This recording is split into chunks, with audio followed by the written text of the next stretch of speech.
لە پاش داگیرکردنی بەشێکی ئۆکرانیا لەلایەن رووسیاوە وڵاتانی ڕۆژئاوا سزای توندیان بەسەر رووسیادا سەپاند، بەڵام ئێستا سەرۆکی ئۆکرانیا ڤڵادیمیر زێلێنسکی ئاگایی ئەوە دەدات کە رووسیا توانیوێتی خۆی لە سزاکان لابدا.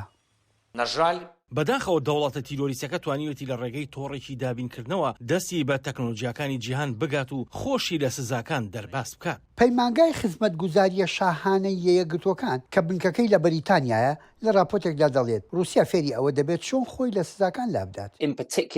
رووسیا فێری ئەوە دەبێت چۆن خۆی لە سزاکان لابدات، بەتایبەت لە دەستگەیشتن بە هەندێک تەکنۆلۆژیا ئەلکترۆنی کە بۆ پشتگیریکردنی سوپاکەیان پێویستیان پێێتی. دووەم شتیان گەڕانە بە دوای بازاڕی نوێدا بۆ ساختکردنەوەی کاڵا کاربۆهایدراتیەکانیان و هەناردەکردنی بەرهەمەنەوتیەکان کە داهاتی سەرەکی وڵاتەکەیانە. رووسیا دەڵێ لە ساڵی 2022دا ئابووری وڵاتەکەی بەڕێژەی لە سەدا 2.1 دابەزینی بەخۆیەوە دیوە، کەمتر لەوەی کە زۆر لە شارزایان پێشبینیانە کرد. لە هەمان کادا لە مانگی پێنجدا کڕینی نەوتی خاوی رووسیا لەلایەن هیندستان و چینەوە ئاستێکی بەرزی بەخۆوە دیوە. سزاکان تەنها حکومەت و کۆمپانیا ڕۆژئاوەکانی گرتوێتەوە کە پێش هێرش بۆ سەر ئۆکرانیا لەگەڵ رووسیادا بازرگانیان کردووە. ئەگەر تۆ بانکێک بیت لە هیندستان دەتوانیت بەبێ کێشە پەیوەندیدارەی لەگەڵ بانکێکی رووسیادا ببەستیت. ئەمە لە کاتێکدا زۆربەی سەودا بازرگانەکان لە جیهاندا بە دۆلاری ئەمریکی کرێت کەواتە رووسیا چۆن توانێتی خۆی لە خنکاندنی ئابووری ڕزگار بکات. ئەم شیکەرەوەی پێی وایە کە کرێمڵن چاوی لە ئێران کردووە کە چۆن خۆی لەو گەمارویانە ڕزگار کردووە کە وڵاتانی خۆراوە سەپاندویانە بەسەریدا بەهۆی بەرنامە ناوکی و ڕۆکێتەکانی و پشتگیریکردنی گروپە توریستەکان کە ئێران ئەو تۆمەتانی ڕەت کردوێتەوە.